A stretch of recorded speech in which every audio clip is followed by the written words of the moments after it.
and the husband of Mary, by whom Jesus was born. Jesus, who's called the Messiah. All the generations from Abraham to David are 14 generations.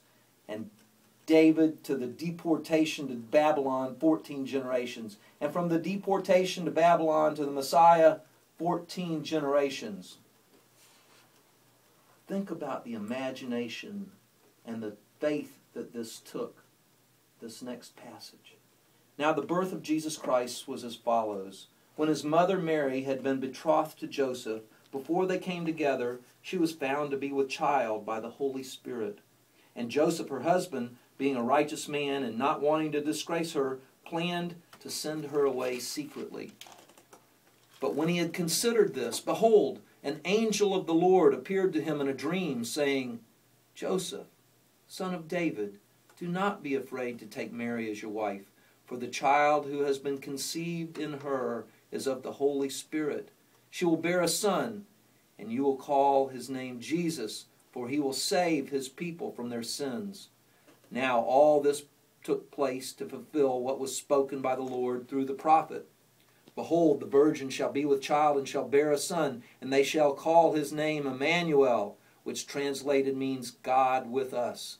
And Joseph awoke from his sleep, and did as the angel of the Lord commanded him, and took Mary as his wife, but kept her a virgin until she gave birth to a son, and he called his name Jesus. Called his name Jesus. Well, there's a prophecy that gets filled there, and it was the faith of Joseph in that dream, in an angel that came to him in a dream that allowed him to believe in that. And in that was the casting off of the old order and the establishment of the new order, where everyone, not just the chosen by their birth, but that all, through their faith, could come to the Holy Spirit, could know the Lord.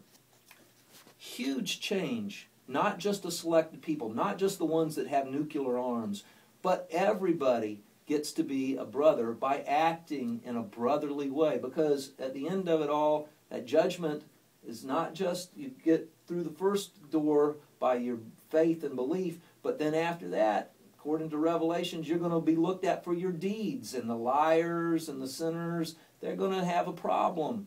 So finding a way to be true to one another, to see the dignity and the human of each of us, is what's called for. To believe in your spirituality and to believe that we're all brothers and sisters. That's what the spirit of Christmas and the promise and the hope, that's what he promised. That's what he promised to all people, including the folks of the nations that hadn't heard of him yet. Merry Christmas to y'all. Let's go out with some drumming here.